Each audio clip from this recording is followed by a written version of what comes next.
Oh, that you have a nice room anyway.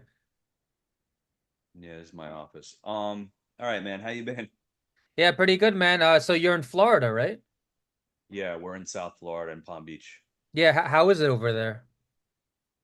Beautiful sunny day. Oh, so is it the north side that's getting it bad? North of us, so it was the west side, and it went across, but we were below that. Oh, so you're perfectly fine, We're, thank we're God. spared. We had very little rain. We had, a lot of wind, but nothing like more than like 40 mile an hour That's great, gusts. man. So So how long have you been in yeah, real estate now? since 2001. Oh, wow. So you got 23 years on, man. Yeah, Wow. Are you retiring anytime soon, or you still yeah, right. because I wish. that's a long time, man. What made you get into real estate?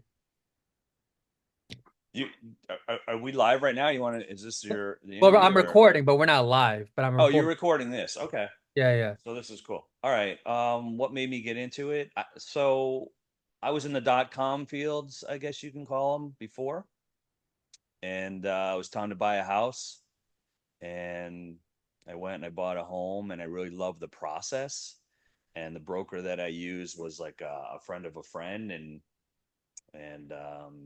he said if you ever want to get into real estate, let me know. And things were changing in my other field pretty rapidly. So I was like, you know what, let me give this a shot. So I went and got my license, went to work with him right away. He opened an office for me in my the town I was living in. He didn't have an office in that town. He wanted to build another office out. Mm-hmm. And I guess, I don't know, he trusted me enough to do that. He rented a space for me, and it just took off from there. Wow. So which brokerage is it? That at the time it was just a boutique office called Real Estate 2 out in Coral Springs, Florida. Mm-hmm. Um, from there, I was recruited to come over to another boutique firm, stayed there for about 11, 12 years, and then went to Remax. Um, Left Remax, went to a company called BEX, which was Boca Executive Realty in Boca Raton, and then Compass acquired us about 3 years ago, and that's where I'm at now. Okay, so do you want to talk a little bit about why you left the last brokerages, or is that personal? Um, why I left?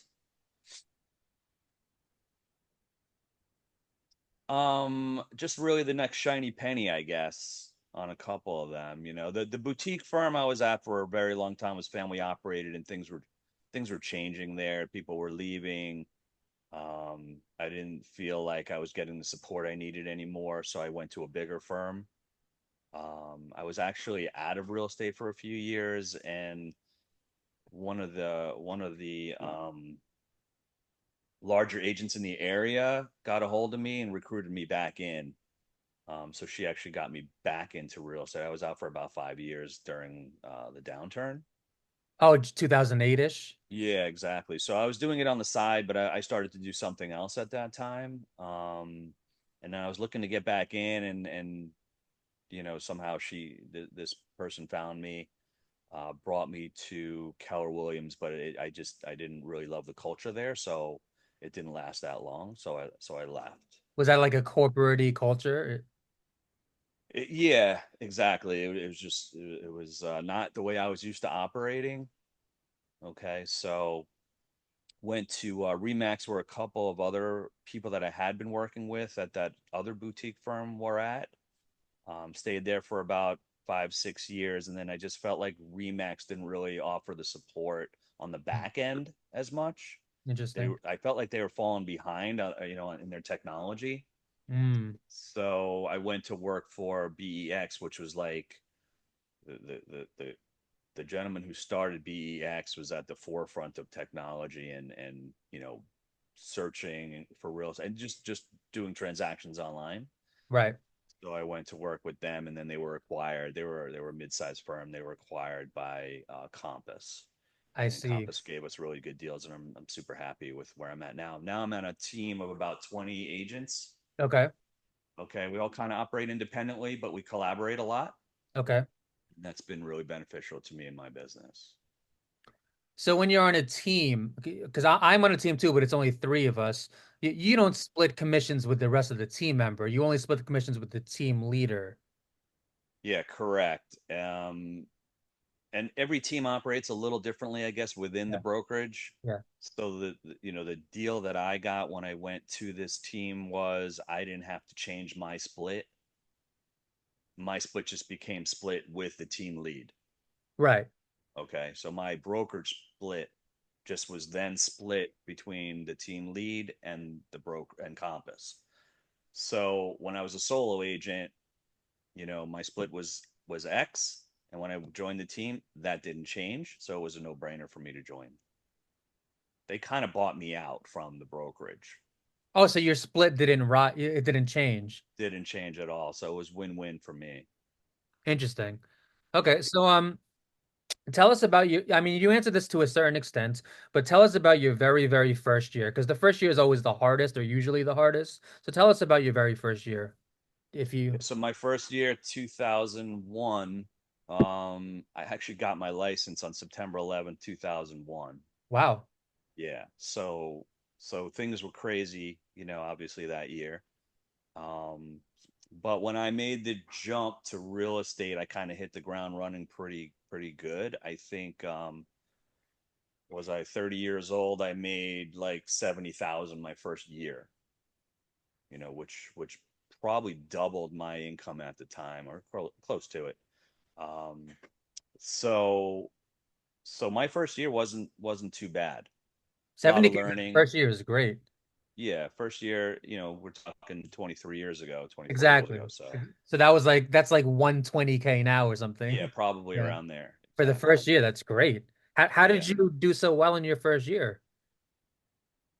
Um, just really working my sphere of influence, reaching out to everybody I knew. Mhm. I had a lot of friends that were kind of at that age, that were looking to, purchase their first property or 20s, rent a 30s. property. Yeah, exactly, late 20s. So everything kind of worked out well in that sense. Um, Started working with some mortgage guys that were giving me business, buying leads, honestly, from Zillow. So everything, Uh, that I could try, I was. And I think uh, that's kind of what you do in your first year. you reinvested your profits. Yeah. And then I mean, you learn as you go, right? The Yeah, things well, that you were doing the first year, you learn, you make mistakes, you learn from your mistakes, you don't repeat them, and you grow from there. So, first few years probably just trial and error, trying to figure out what works, yeah. what works best in this industry. And I say it in almost every video. You got the first year you have to experiment, experiment, experiment. Whatever you like, carry it into the next year. Whatever you don't like, cut it out. And you said Zillow worked well for you.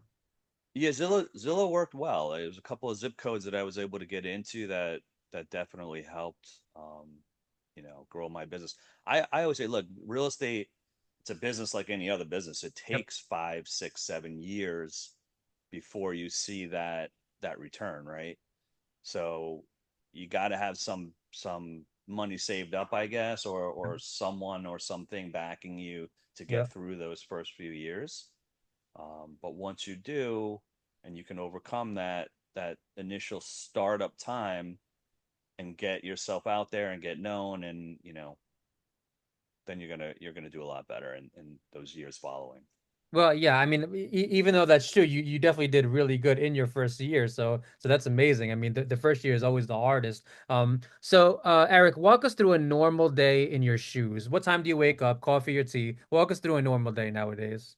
I mean, my normal day is not like everybody else's who's running a business. I mean, I'm doing this, like I said, 23 years. So, you know, I kind of take some shortcuts to how I operate. I don't get up at 4 in the morning. I don't get up at 6 in the morning. I mean, you know, I'll get up, read the news, wake up around 7, I guess, read the news, Okay. have some coffee, slowly kind of get ready.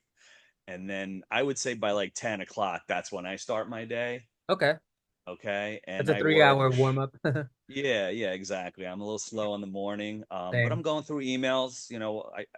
I should say, I'm not diving right into it, but I'm looking on my phone at my emails. What do I got to do today? I look at my calendar and I kind of get things ready for whatever's coming up for the day. Um, I don't go to the office too much. I do work from home mostly.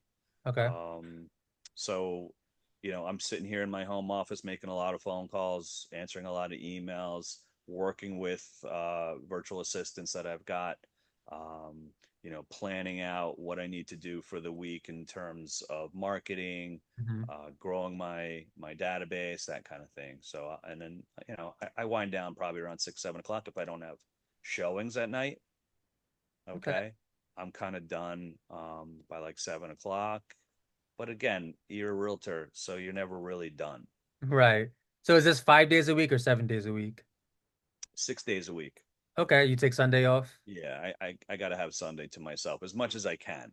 Okay. So I try not to schedule anything for Sunday. If someone's, really insists on going to see a property or Uh, having a listing appointment, then, I'm going to do it. But I do try to leave Sunday for family and for myself to kind of relax. yeah, because listen, we don't get no sick days, we don't get no vacation days, so you Right. got to take that time off. Um, so you get into this to a certain extent, but what is your favorite thing about being a realtor? Um, I think honestly, the my favorite thing about being a realtor is that every single deal is different. Mm, Every deal presents its own challenges, its own obstacles, and I kind of thrive, I think, on overcoming those obstacles mm. and getting the deal to the closing table and getting it done and making, my client happy and satisfied and being a part of that. You're a problem solver. Yeah, I think so. I think most realtors, if they're good at their job, they're problem solvers, they're firefighters. Mm. We're always kind of um, doing as much as we can to prevent fires, but once they arrive, I think the good realtors kind of really shine when Mm. they can get through them and put those fires out. It's always nice to have a job where you're not doing the same exact thing every day with the same exact people every day, because that Right. gets very monotonous. And also like not to go on a tangent, but when you have a 9 to 5 job, sometimes you build resentment for your coworkers and your bosses and all Yeah. that. So Yeah. it's nice to have that Yeah, freedom. there's no monotony in real estate. Every deal, look, you learn from every deal, so you don't repeat mistakes again. But every deal does present a new challenge. You know, some of them are smooth and carefree, but there's definitely challenges within each of them, Yes, yes. especially today. Which problem solvers like us like? We like challenges. I'm a chess player, so I love challenges myself. Yeah, yeah. What is your least favorite thing about being a realtor? My least favorite thing.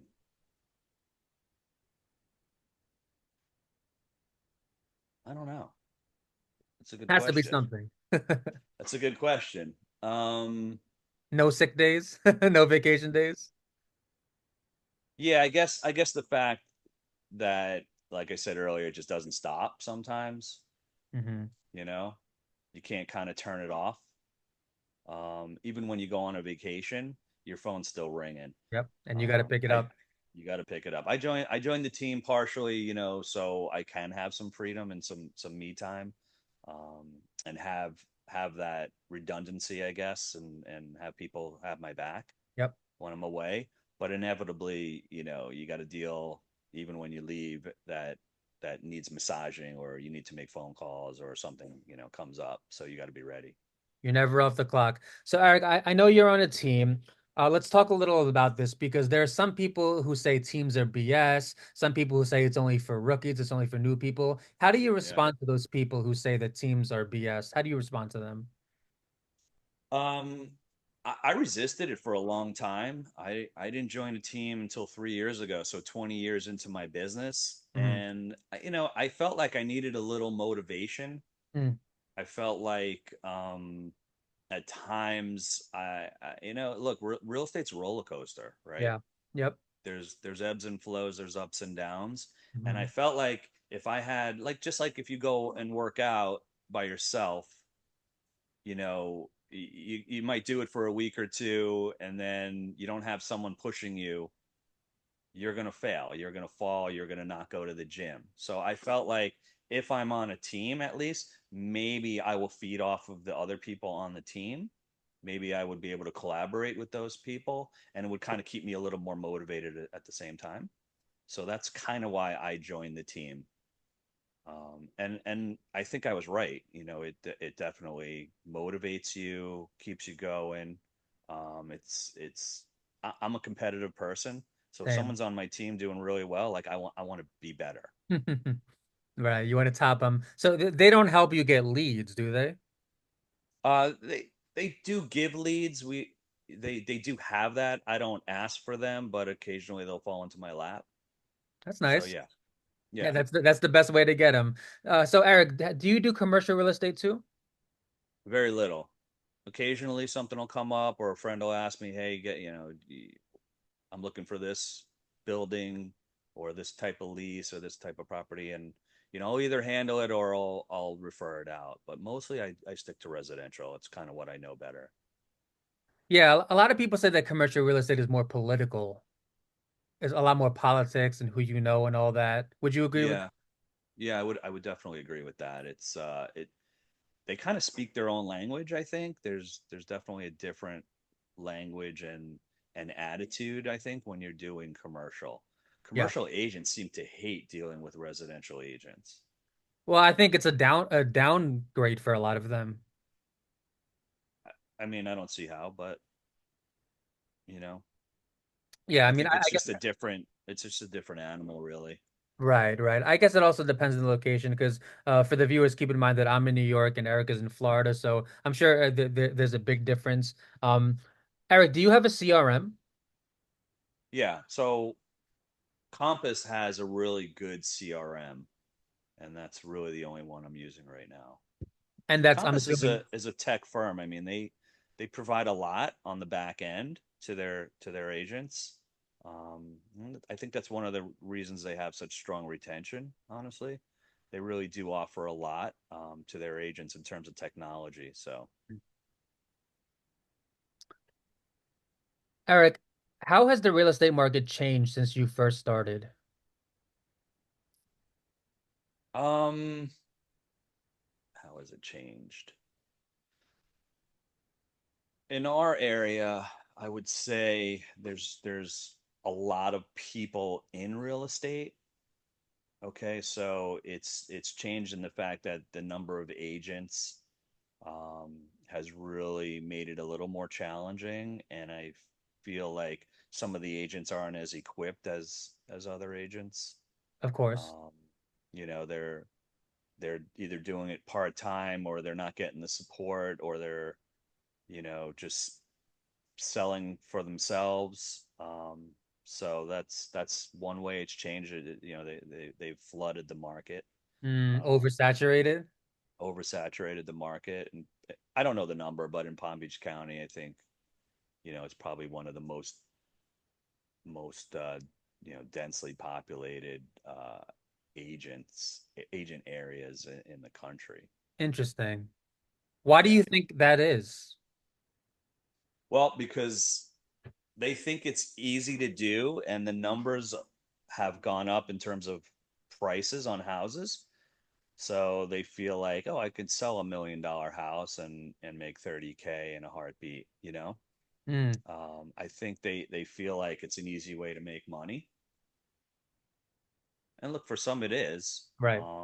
For some people, they have great networks, even though they don't have much knowledge in real estate. They have Hmm. such strong networks that their friends like and trust them. Yep. They're gonna allow them to transact with them. So it does become an easier situation. But I think a lot of people find out the hard way that it's not such an easy game. Right. And like you said, a lot of those agents are part-time. Eric, should people today Yeah, buy or rent? people should always buy, I always agree. always buy. I think real estate's you know one of the best assets you can have. If you're just throwing money away in a rental, especially when rates are lower, Yeah. why would you rent? Hmm. You're giving up such you know you're giving up your future financial strength, really. you Yeah, I know. mean they say if you rent, you're paying off your landlord's mortgage, which is true. How do you respond to people who say, well, if you rent and your boiler breaks, it's not on you. You know, your landlord has to take care of everything, which is true, right? I mean, I don't see my house as an investment. I see my house as a place where, I lay my head at home, at night, and Mm. have comfort Hmm. and, satisfaction that I don't have to move every year. And then I'm building something for the future. I mean, there's definitely, it's an investment, but you know, this is where I live, Yeah. so if I don't own it, I'm not going to treat it the same way. Mm. Um, I just feel like that responsibility of owning a home actually, it helps you grow as a person too. Interesting. That's a great answer. And also, you don't have to worry about any sort of like eviction or any sort of like, any sort of being kicked out. I guess you sleep better at night when You you sleep know better. I that. mean, the biggest thing is just the financial stability Yep. of building wealth. You're building towards something.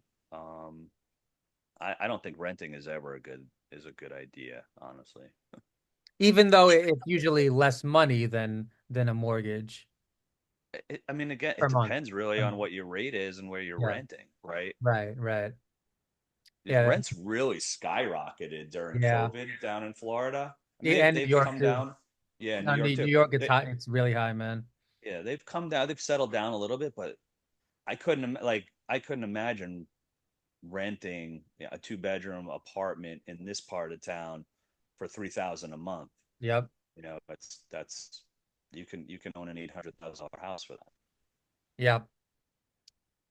So Eric, you did answer this to a certain extent. Where do you get your leads from? Um, Mostly referral, sphere of influence. I don't purchase leads anymore, so it's really word of mouth and keeping up with my social marketing. Friend of a friend. People are Yeah, people are finding me online, that kind of thing. Yeah. Have you ever gotten leads from Instagram and Facebook? I've had people DM me in Instagram, yeah, to come And check it has that out. ever led to a closing?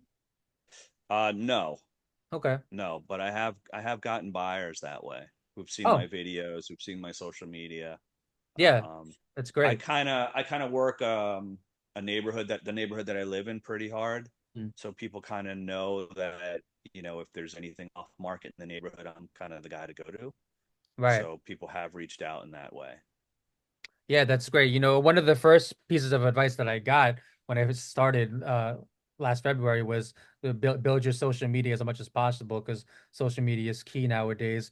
So Oh, for Eric, sure. how do you respond to people who say that, you don't need an agent to buy, you don't even need agents to sell? How do you respond to those people?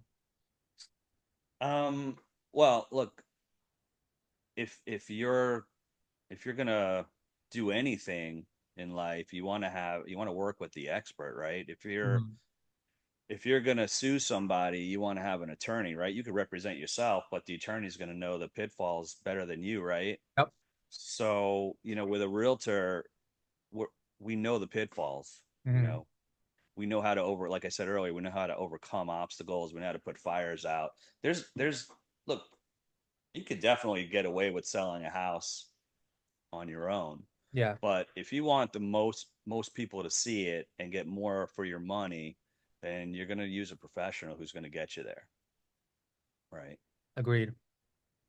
Yeah, a lot of people, I've asked several people this question, and a lot of people compare realtors to lawyers. And, even though the check isn't the same, it is very similar in the sense that we defend you and we help you. And obviously, we take a small portion. And also, like, we pay for things too. Like, we pay for photographers, we pay for certain things. Sometimes we pay for marketing. So sometimes we pay for things that you wouldn't have to pay for if you hired a realtor.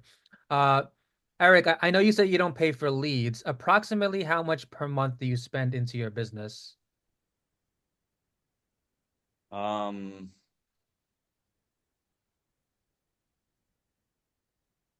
I mean, I don't have a dollar figure for you, really. Maybe a percentage, probably put back 33% Wow. into 33% of my your business. profits? Hmm.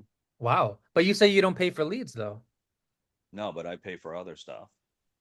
Like what? Um, Website, marketing. Um, Well, marketing is sort of paying for leads in a way. I mean, I'm not on Zillow paying for Okay, leads. okay. I'm on Google, basically not paying for. I don't have ads on Google, but Uh-huh. I pay to keep my, SEO, keep my page, at the top of Google searches. I pay Smart. for farming my neighborhood. Hmm. Okay. I pay for social events. I'll do like a fall festival, Oh, you run for my social events. community. Yeah, Oh, exactly. real estate events. Smart, smart. Hmm. Hmm. So yeah, I mean, you have to invest back into your business, or you're not going to get Yes, anything. yes. 33% is a lot, but you obviously you know what you're doing. You're a successful realtor. Yep. Approximately how many closings per year? Let's say last year, 23. How many closings in 23? I think I had 36. Wow, three a month. Yeah. Wow. Impressive, man. Yeah. That's definitely like the top 1-2% of agents. Very impressive. Yeah, I don't even know though about you have that, to but re yeah. even though you reinvest 33%, you get it Hmm. right back. Yeah. I mean, you're not going to grow your business if you don't invest in your business and yourself, Yeah. right? Yeah, th 3 month is very impressive. And would you say that your success rate is pretty linear throughout the years? Like it pretty much goes up every year, no? Year to year, yeah. I yeah. Month to month, no. Month to month, there's waves. So, Year to but year, I would you say the last 6 7 years been steady growth. that's Yeah. great, man. And by the way, you're the first person I talked to so far who actually hosts his own events. So, it's if for the viewers listening, if you have the money, but I'm sure it can get pricey though. I mean, it depends on, you know, I guess you could, yeah. It just depends on how much you have in your budget and you want to allocate toward that. So I'll do like I said, I'll do like a fall festival in my community. So Mhm. I'll sponsor it. I'll pay for the DJ. Um, I'll pay for, the kids' bags that we hand out at Halloween, that kind of thing. In the spring, I'll do like a shred event. I'll hire a shred truck to come into the community. So things like that. They're not too pricey, but they get your name out there, your face. You get to meet your neighbors, your community. So I think they're important. Show the people in the community that you are giving back. Yes, I mean, pe people always well, I was gonna ask, do you charge for tickets or are they No, free? no, no, no, no. It's for the community. So I'm not gonna charge because I'm gonna get it back in Closings. business. Yeah. Yeah. You Very know. smart. Yeah. Yeah, it's that's a very interesting investment. I can't remember the last time I heard an agent say that they host their own events. So that's a very interesting investment. I'm Yeah, sure. well, look, there's a lot of agents who will host events for their clients. They'll have like a client appreciation. Right. Okay, Right. they'll take them to a dinner or Right. throw a party at their house or Uh-huh. something like that. So Yeah, definitely a business where you can't be cheap. You have to spend money in this business. You cannot be cheap. correct, You cannot hold back. right? You have to spend money, especially your first year. Eric, do you view other realtors as competition? No, Hmm. I don't. I don't. You I view them think as I colleagues? look. I just think that there's enough to go around that you know you're going to get your piece of the pie, and if you're doing things right, you're gonna be able to have enough for yourself. Um, there's tons of agents in my area. If I viewed them as my competition, I mean there's hundreds that are doing way better than me. Really? Okay, yeah, yeah, thousands that are doing way better than me. But And not in there's your area. no, no, absolutely they are, but Oh and yeah? there's not in my farm, so to speak, but in the county, I would say yeah, Okay. and there's thousands and thousands that are not doing as well. So I don't really pay attention to people, that other agents, let's say, that are in my area. Not too much, not too much. Yeah, I mean, paying attention doesn't really help. You just got to stay in your lane and you just got to stay focused. Buy right now, don't wait. Correct. Yeah, Yeah, get in now because I think you're going to see at least a quarter of a basis or 25 basis points in November, and then who knows after the election what's going to happen. But I don't see the rates going up. I just see them coming down still. And I think if you're low to mid fives, like that's a really good rate. That's a strong historically strong rate. yes, You know, I because think rates in the twos and threes just wasn't even really good for the market. I think it's better when you have a little more balance. why is 2 or 3 not good? Well, too many people got into those types of loans, right? And that's what drove all the prices up. Hmm, So I think if it's around five, historically, you're in a good spot. interesting. Interesting. Yeah, Yeah. I've never heard that theory before. This is why it's always great to talk to vets. Yeah. Eric, do you prefer to work with buyers or sellers? Um, probably sellers. Less running around. Yeah, look, there's an old saying, I hate to say it, but buyers are liars. Can you elaborate on that?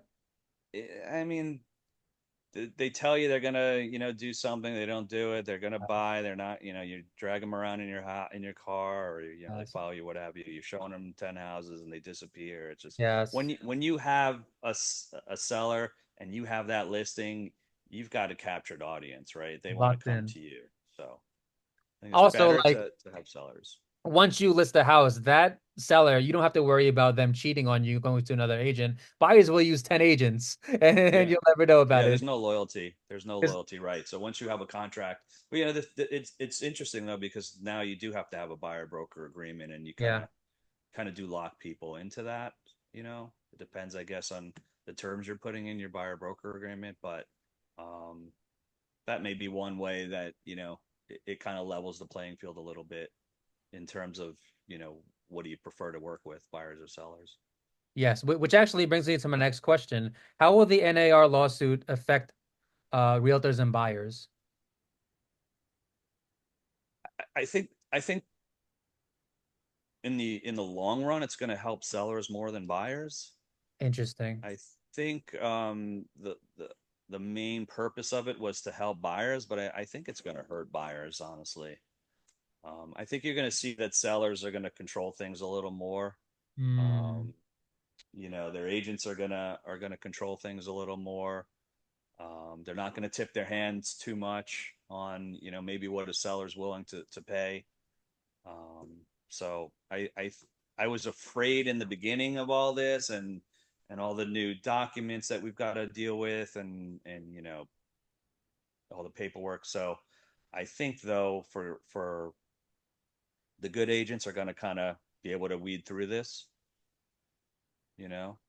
But I think in the end it's going to be better for sellers. I do think they need to streamline the documents a little bit. So how That's just about for you realtors? You think it's going to hurt realtors? no, I don't think it's going to hurt realtors. Not at all. Look, if you're getting good support and you've been educated, on everything, and I think you're going to be fine. I think it's the realtors who are doing this part time who are going to get into trouble with all this new stuff. I think you're probably going to see a lot more lawsuits between realtors, Hmm. with procuring cause and those types of issues, Yeah. and kind of owning, a buyer. These buyers are going to sign agreements, I have a feeling, with multiple agents, not realizing. Hmm. So I think there's going to be a lot of lawsuits, but I don't think it's going to affect realtors too much. I think within the next 6, 8, 12 months, everything's going to kind of be normal. We're gonna kind of understand everything. Interesting. Eric, do you have any tips for new agents? Have any tips for new agents? Yeah, don't get in this business. Is that really how you feel, or are you being sarcastic? No, I'm totally kidding. Oh, Um, Tips for new agent. You're a new agent, right? Did you seven say months. you started 7 in months. January? February, yep. You started in February. What made you start? So I was a school safety officer for 10 years, and I also been reselling sneakers for 5 years. I got tired of school safety. I was making more money reselling sneakers. Then around 2021, the sneaker market dropped. So I figured, it's time to do something else. I also drive Uber, so I try to stay Hmm. busy, but I actually plan on being a broker eventually. Okay, you're looking to get your broker's license. Eventually, yep. Yeah, I think it's a good thing to have.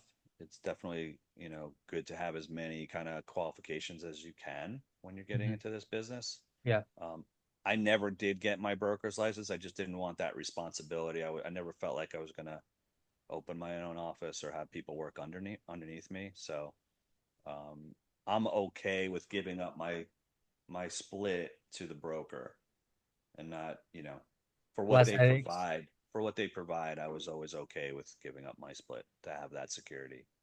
So It's less um, headaches, isn't it? it's less headaches exactly. Eric, where can Look, people find you? find me everywhere. Instagram, Erik.Ginsberg.realtor. Not .com, but Erik.Ginsberg.realtor. I'm on Facebook. If you Google Erik Ginsberg, Boca Raton, Realtor, and Compass, you'll find me on Google. I'll drop your links below. Thank you so much, Eric. It was great I having you, man. appreciate it. Take Thanks, care, Christian. man. Thanks. Take Bye. care.